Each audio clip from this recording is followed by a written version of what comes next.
देना हो तो। अरे वाह, तो सीखे किसी की सिखायो। पहले ते कछु न कछु तो बात है। क्यों मैया एक माता जी तो कह रही महाराज मेरी 48वीं कलश यात्रा है। मेरी माता जी तेरो काम बड़ो अच्छो है। भाई ठाकुर का भक्त हो तो ऐसा ही होना चाहिए, कहीं भी छूटे ना। यदि आपको भगवान ने फ्री करके रखा है, सब जितनी भी जिम्मेदारी है उनसे मुक्ति दे दी है, तो भगवान की कथा कभी छोड़ो मत भाई। जहां भी मिले जैसी भी मिले ठाकुर की कथा श्रवण जरूर करना चाहिए। क्यों? क्योंकि प्यारे इसके बिना भी हमारा उद्धार नहीं हो सकता है। मैं आपको जब राधे राधे बुलवाता हूं ना, तो प्यारे याद रखना कि राधे राधे आप बोलते जरूर एक हो, लेकिन जितने यहाँ पर बैठे उतनों का फल तुम्हें एक साथ मिल जाता है। जब बोलते हो ना राधे, और जोर से, और जोर से। अब इतना भजन आप बैठ के घर में नहीं कर सकते। अब यहां से करीब करीब 100 से ऊपर ही हो जनसंख्या है, 200 के आसपास है। एक बार में कितना मिला? 200, 2 बार में 400, 3 बार में 600 मिल गया। और पूरी कथा में कितनी बार बुलवाते हैं? कम से कम भाई 30, 35, 40 बार तो बुलवाते होंगे। क्या होता है? इतना गुना कर दीजिए, आप अपने घर में बैठ के इतनी माला नहीं कर सकते जितना राधे राधे का नाम यहाँ बोल के चले जाते हो। तभी तो कहते हैं ना, कथा पांडाल में जाके भगवान की कथा श्रवण करनी चाहिए। टीवी पे तो बहुत लोग देखते हैं, टीवी पे बैठकर देखने में जो आनंद नहीं आता, जो आनंद सामने बैठ करके आता है मेरी माँ। अच्छा बताओ, टीवी पे ज्यादा आनंद आता है कि सामने पांडाल में बैठ के? पांडाल में आता है ना। हाँ, और कई पिपासु तो ऐसे होते हैं मरा 2-2 किलोमीटर दूर तक जाते हैं भगवान की कथा सुनने। अगली कथा हमारी 12 तारीख से अशोक विहार में। वहां नहीं आ सको तो बगल में सूरत नगर में 22 तारीख से, 22 से ना भैया, 22 से, और वो भी इससे बहुत बड़ी विशाल कलश यात्रा होने वाली है। आपने भी बहुत अच्छा किया, इतना बहुत सुंदर लग रहा था। हम देख रहे थे कल टीवी में उसको, कलश यात्रा को। आप भी देख सकते हो टीवी में, यूट्यूब पे आपकी डली हुई है। जो कथा आप जो सुन रहे हो ना, ये हर रोज यूट्यूब पे चली जाती है। आप चाहो तब यूट्यूब पे आप देख सकते हो इसको। और आपके जो कलश यात्रा का जो बहुत सुंदर वीडियो हम देख रहे थे प्यारे, कई माताएं तो ऐसी थी एक के हाथ में 2-2 कलश। हमने देखा कि एक का एक, दूसरे का किसका। एक माता जी के हाथ में तो 1 कलश और 2 नारियल। मैंने एक खाने को लिया होगा। मैं झूठ नहीं बोल रहा, आप देख सकते हो। हमारा चैनल, मेरा नाम बोलना यूट्यूब पे आ जाएगा आपको, धर्मेंद्र कृष्ण गोपाल शास्त्री, श्री प्रियाजू चैनल है, उसमें आप देख सकते हैं। मैं देख रहा था माताओं को कितना अच्छा। कई बहन जी हमारी आपस में बतराती जा रही थी, कई बहन हमारी नाचती वही जा रही थी, कई आपस में मेरे भाई बहन कह रही कितनी दूर और जाएगा। वो सब उसमें रिकॉर्ड है, लेकिन रिकॉर्डिंग वाले ने वो थोड़ा थोड़ा डाला है, बाकी तो सब उसमें कोई भजन लगा दिया।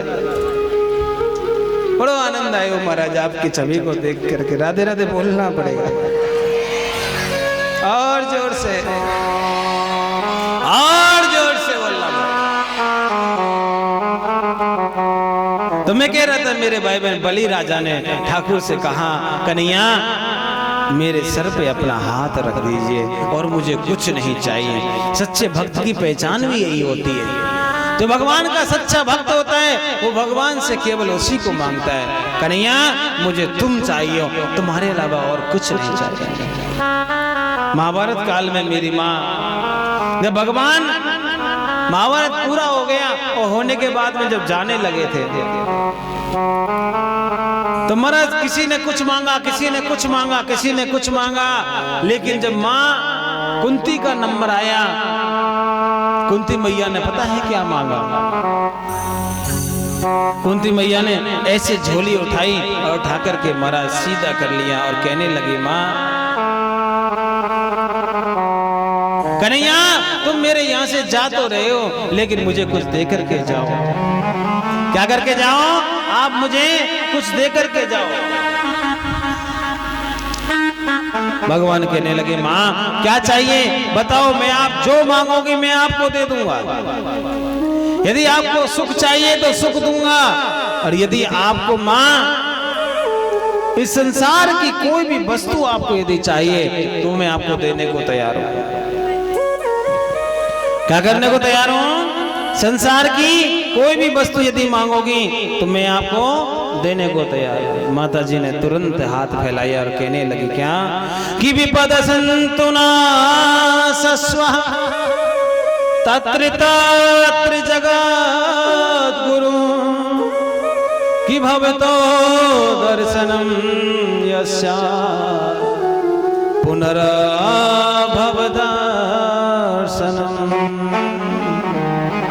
भगवान से कहने लगे, हे प्रभु यदि आप देना चाहते हो तो मुझे अपने जीवन में विपत्ति आती रहे। क्या आती रहे? मेरे जीवन में विपत्ति आती रहे। कि विपदो नैव विपदा संपदो नैव संपदा विपदा नारायण स्मृति संपद नारायण स्मृति। क्योंकि कन्हैया मैंने देखा है अपने जीवन में, क्या जब जब मेरे ऊपर विपत्ति आई तब तब तो मेरे सामने खड़ा पाया। वो वाकई में सही बात है। आप बताओ ना, दुख में भगवान ज्यादा याद आता है कि सुख में?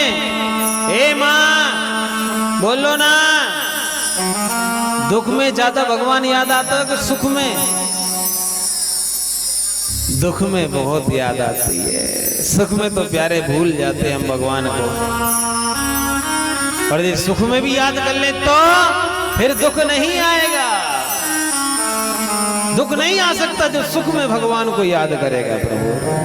संत कहते हैं ना कि सुख में सुमरन ना करे, दुख में करे सबको। जो सुख में सुमिरन करे तो दुख काहे को होए। यदि सुख में करोगे तो दुख नहीं होएगा।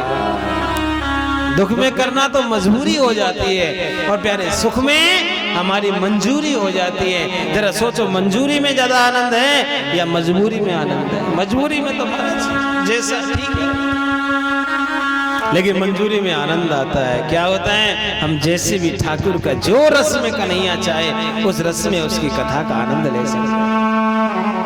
आज भगवान ने हमको सुख दिया है तो प्यारे हम लोग कितने अच्छे से बैठे हैं। तो बदल के क्या सुख दिया है तो ठाकुर जी ने हम अच्छे से बैठे प्यारे। कई दुखी लोग बाहर घूम रहे होंगे, वो महाराज कह रहे होंगे हमारे ये दुख है, शादी हो गई बालक की 2 महीने हो गए महाराज, इतना कर्जा हो गया। अब कर्जा कोई चुका तो सकता नहीं, चुकाना तो उसी को ही है, लेकिन दुखी हो रहा है, कहता घूम रहा है। महाराज क्या बताएं, एक ही बेटा था और वो चला गया, अब वापस तो नहीं आएगा दुनिया से। महाराज क्या बताएं, बहू आई थी, सोचा था सेवा करेगी, लेकिन सेवा नहीं हो रही है। जब से आई है तब से तो हमारी पूछ खत्म हो गई। ये दुनिया बहुत पूछ के पीछे पड़ती है साहब। ये पूछ जहां जहां गई वहां वहां मेरे भाई में विडंबना हुई है। आपने देखा होगा इस पूछ के चक्कर में बड़े बड़े महारथी, बड़े बड़े राजा महाराजा भी बड़े दुखी हुए हैं प्यारे। आपने देखा ये रामायण में भी एक पूछ का जिक्र आता है। कहां? जब महाराज भगवान श्री ठाकुर जी के कार्य से भगवान हनुमान जी लंका में गए।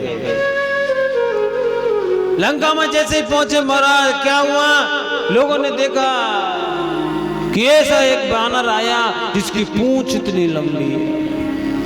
अब वो पूंछ को पकड़ने के पीछे राक्षस घूम रहे हो, लेकिन पूंछ कहीं मिले ही ना, और जो पकड़े तो ही लंबी होती जाए।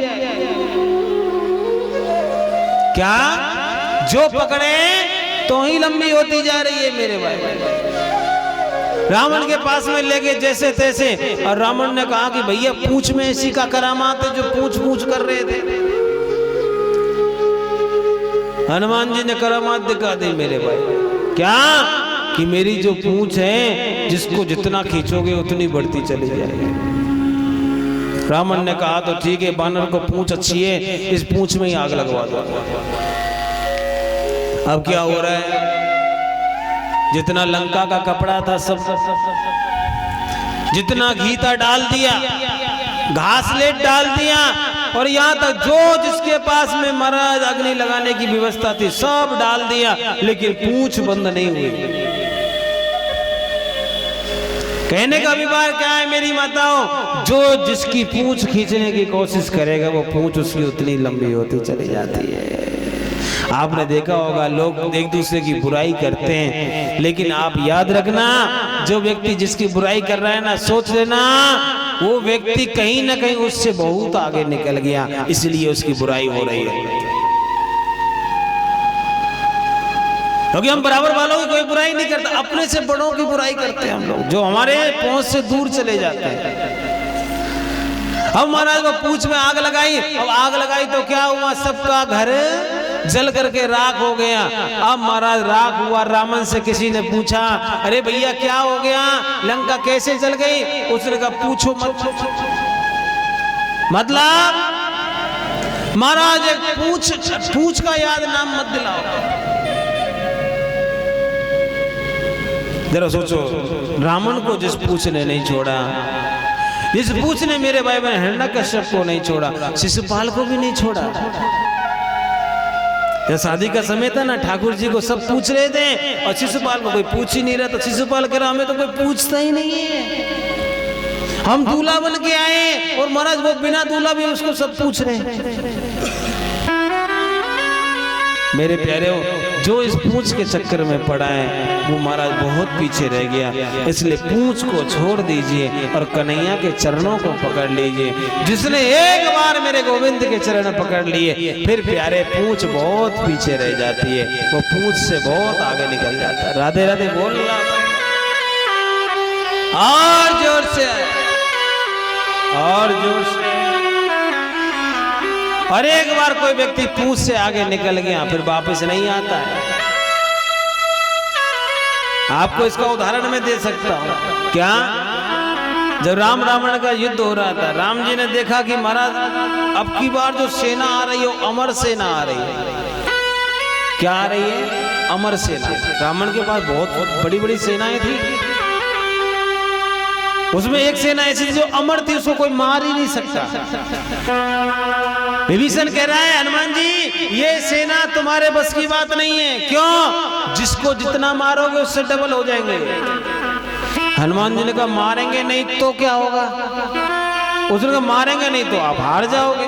हनुमान जी कहने लगे महाराज हम ऐसा बुद्धि लगाएंगे कि सारा समस्या ही समाप्त हो जाए। क्या किया?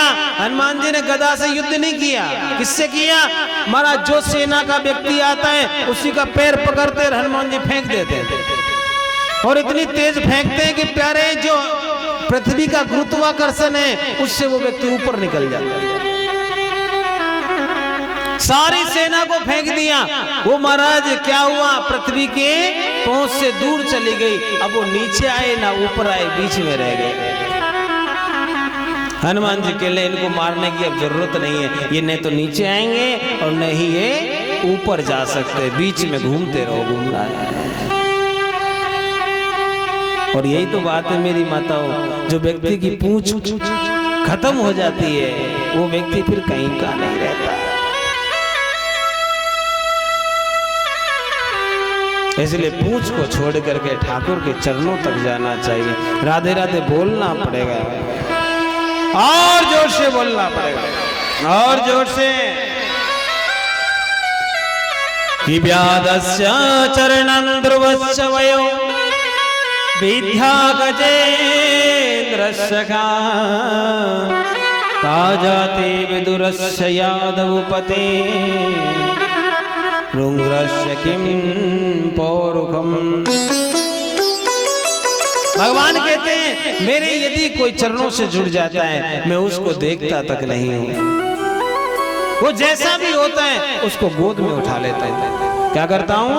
उसको मैं देखता नहीं हूं कैसा है कैसा नहीं है, पापी है कि धर्मात्मा है कि कुछ और है, मैं नहीं देखता, मैं उसे अपने गोद में उठा लेता हूं। इससे सरल सहज कौन हो सकता है? और मेरी बाताओं ध्यान रखना, भगवान ने एक बार संकल्प कर लिया, एक बार अपना मान लिया किसी को। क्या कर लिया? एक बार भगवान ने किसी को अपना मान लिया, उसके लिए तो नौकर बनने को भी तैयार है। उसके लिए मेरे भाई बहन वो नौकरी भी करता है, उसके लिए प्यारे वो जो चाहे वो करने को तैयार होता है। अर्जुन ने तो प्यारे भगवान को क्या बना लिया? सारथी बना लिया। जरा बताइए ना, जब अर्जुन का सारथी बन सकता है तो हम अपने जीवन की गाड़ी कन्हैया को सौंपेंगे तो क्या हमारे जीवन की गाड़ी को वो नहीं चलाएगा? अपने जीवन की गाड़ी यदि आपने सौंप दी तो आपके जीवन की गाड़ी को जरूर चलाएगा, एक हुक्म करो। लेकिन आपको जीवन की गाड़ी सौंपनी पड़ेगी, भगवान से कहना पड़ेगा क्या कि तेरे हवाले मेरी गाड़ी, तू जाने तेरा काम जाने।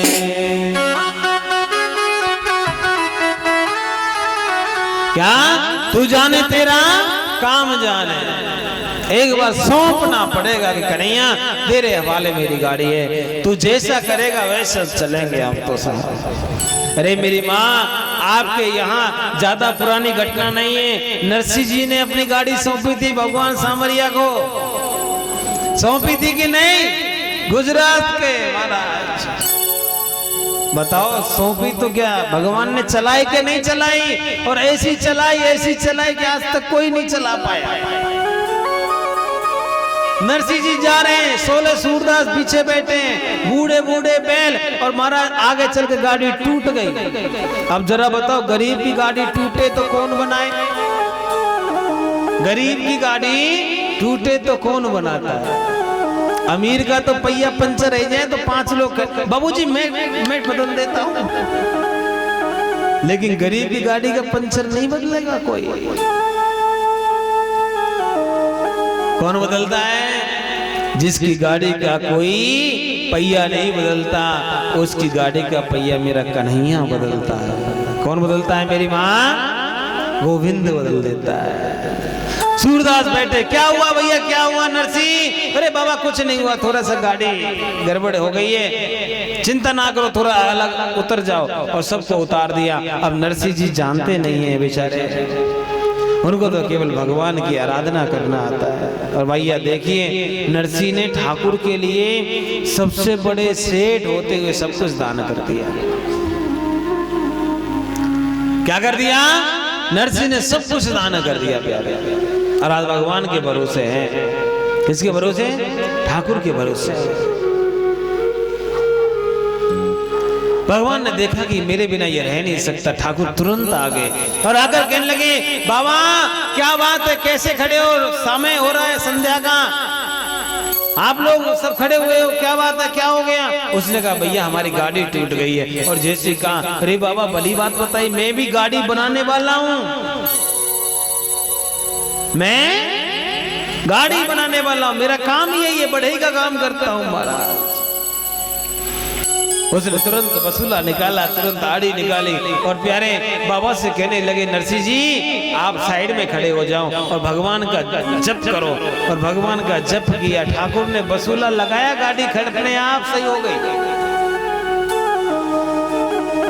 गाड़ी खड़ी हुई, महाराज ठीक हो गई। अब कहा चलने की तैयारी करो, इतना बताया, 16 सूदा दमादम दमादम भर गए उस गाड़ी में।